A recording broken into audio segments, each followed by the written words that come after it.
ప్రభువు పేరట మీ అందరికీ శుభాభివందనములు. ఈరోజు మన అనుదిన వాక్య ధ్యానమైన ఎడారిలో సెలయేర్లలోని వాక్యము. ఏమి చేయుటకును మాకు తోచదు, నీవే మా దిక్కు. 2వ దినవృత్తాంతముల గ్రంథము 20వ అధ్యాయము 12వ వచనము. దేవుని నిబంధన మందసం మీద పడకూడని చేతులు పడినందువల్ల ఇజ్రాయేలులో ప్రాణనష్టం వాటిల్లింది. ఆ చేతులు వేసిన వ్యక్తి మంచి ఉద్దేశంతోనే వేశాడు.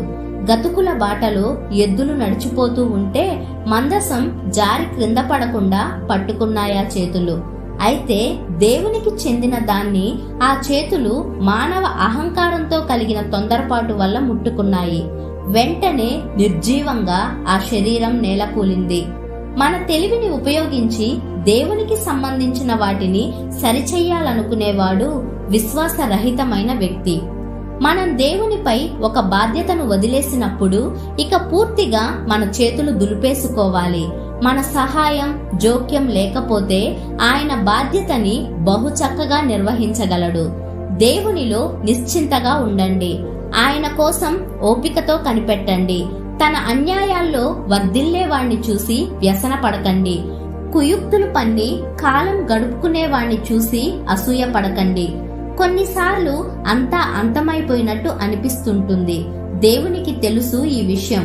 కానీ ఆయనను తన ఇష్టం వచ్చిన సమయంలో ఇష్టం వచ్చిన రీతిలో పనిచెయ్యడానికి ఆయనకు పూర్ణాధికారం ఇచ్చి ఆయనపై నమ్మకం ఉంచి మనం ఓపికతో కనిపెడితే సరైన సమయంలో ఆయన పూనుకుంటాడు. కొన్నిసార్లు మెదలకుండా ఊరుకోవడంలో వివేకం ఉంది. జోక్యం కలుగజేసుకోకుండా ఉండవలసిన సమయంలో కింద మీద పడి పనిచేయడం కొన్నిసార్లు హానికరం కూడా. ఎందుకంటే తన సర్వాధికారంతో దేవుడు ఆ పనిని తన ఆధీనం చేసుకున్నాడు. నిర్గాంతపోయి విన్నవించుకున్నాను, ప్రభు సరిచెయ్యి దీన్నంటూ.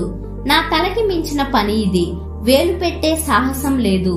నా చెయ్యి వణుకుతుందేమో, వస్తువు జారిపడి పగులుతుందేమో, దానికి నువ్వే తగినవాడివి. సందేహంతో అడిగాను, ప్రభు వివరించు దీన్నంటూ. ఏది సత్యం, ఏది క్షేమ మార్గం, దేనివల్ల నాకు లాభం తెలుసుకునే తెలివి లేదు. వెళ్ళగలిగే దారి కానరాదు.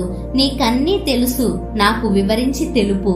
చిక్కుముడులు పడిపోయిన జీవితాన్ని ప్రభు చేతిలో పెడితే ఇక ఆందోళన అక్కర్లేదు.